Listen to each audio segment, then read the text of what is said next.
You mean they've actually modified? They've modified the Uniform Code of Military Justice? Yes, they did. In what way? They made it, and I have it on my release documents and the documents from the military and from INSCOM. Yes. That if you are in intelligence field and you go AWOL, it can be considered a death sentence. So they shoot on sight. In a time of war. Just the same as it's treated as a deserter is treated in a time of war. Sure. That is called special dispensation upon people who have TSC clearances and work in the intelligence community. That bothers us. I can imagine that, actually. I can imagine. So in that sense, yes, Mr. or Major Ed Dames is correct. Now, let me ask a very important question, all right, which is if Ed is sincere, if Ed is honest, if Ed is consistent with his role in the U.S. Armed Forces and his role as a technical remote viewer, reporting the astonishing, world-shattering events, Art, that he has sat on this show and reported, doesn't this transgress some national security code? Don't you think somewhere someone would say, wait, you're talking about blowing the sun up, we maybe shouldn't let them know about that? Richard, in his defense, he is now running a private company, and the information gleaned has been since he's out of the military and in SciTech. In fact, I've asked him about it. He says that's why he left the military, because he began to get this kind of information as part of the remote viewing program, and he wanted to move into the world and investigate all of this. So he's found this out as a civilian, he rarely talks about intel from when he was in the military.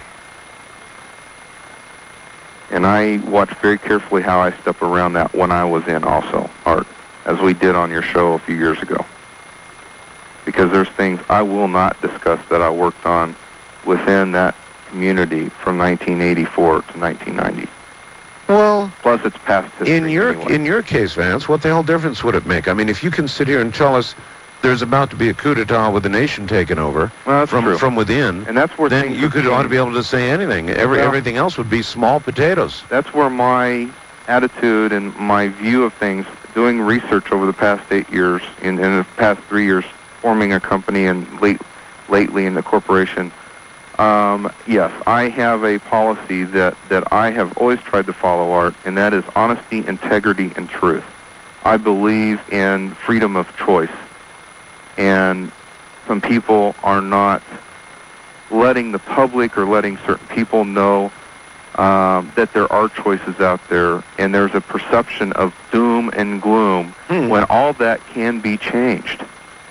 When the people that live and work and give the government their hard-earned money have the right to make changes and demand changes and demand truth. I mean, NSA was set up with their money.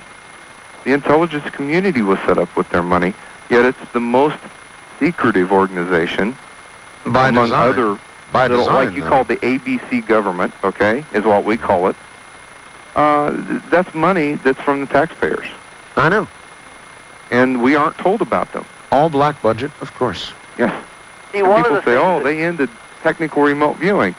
Bart, do you believe that? Not particularly, actually. Because in the intelligence community, technical remote viewing is only one piece of a multitude of information gathering devices. Oh, yeah, I've asked every remote viewer that I've had on, and I think I've had most of them, if not all. And they all say remote viewing has ended, which is interesting because if it worked, it wouldn't have been ended. I mean, anybody with 2 cents worth of common sense would know, politics or not, chuckle factor or not, if it really worked, it would still be going on now, period. Even if it worked 25% of the time, it would still they would still use it. Yeah, of course. And this is the whole point.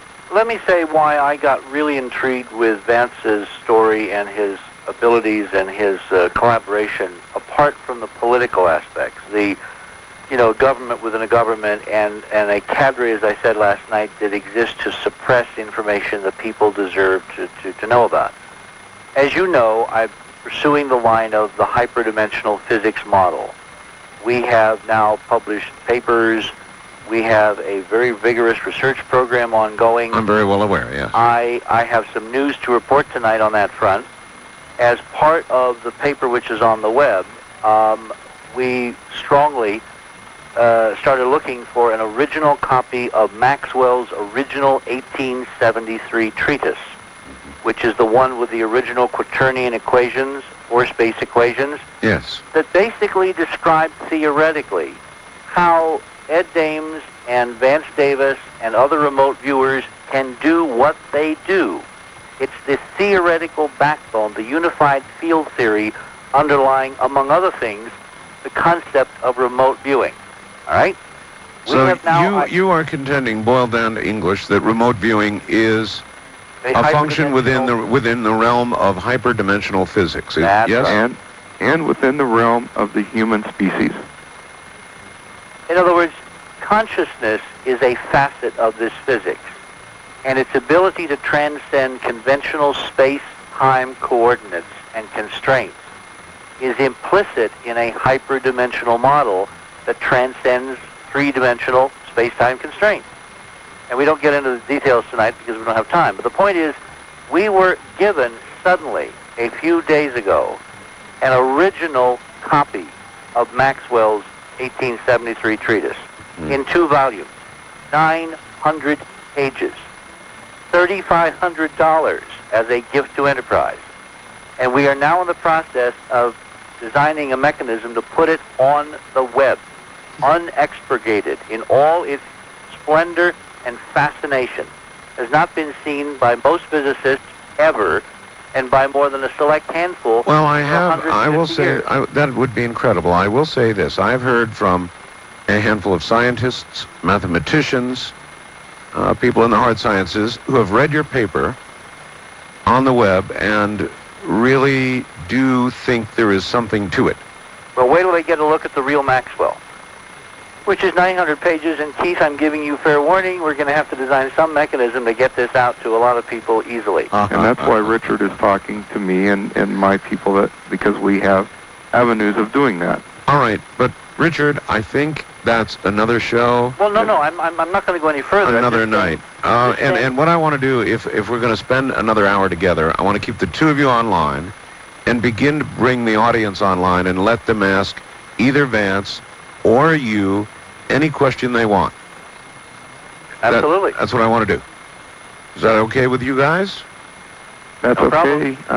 Art, if we can discuss for about 10 minutes the issue going on with Moscow and certain movements in the terrorist organizations. Well, what do you know about Moscow? Our president is now there. Chairman Mirden was not confirmed. They're going to try again. The communists say they're not going to vote him in. They'll stop him. They'll submit other names. What do you know? That they have a general who has the majority of the military behind him that has worked out another deal. Who is in league with Gaddafi. What And deal? What is the deal? And a certain bin Laden. Bin Laden? Yes. Bin Laden? In Afghanistan, yes. Yeah. And he's tied to a general in Russia Yes. who is going to do what with bin Laden? A coup. In power. Russia. To bring back power to the communists? Yes. Did you hear tonight the report out of Moscow that the head of the Duma, the communist leadership, was saying that Yeltsin was pushing the country close to civil war? I absolutely did hear that, yes. Okay. All right, you two, stay right there. Boy, the plot really thickens, doesn't it? That is true.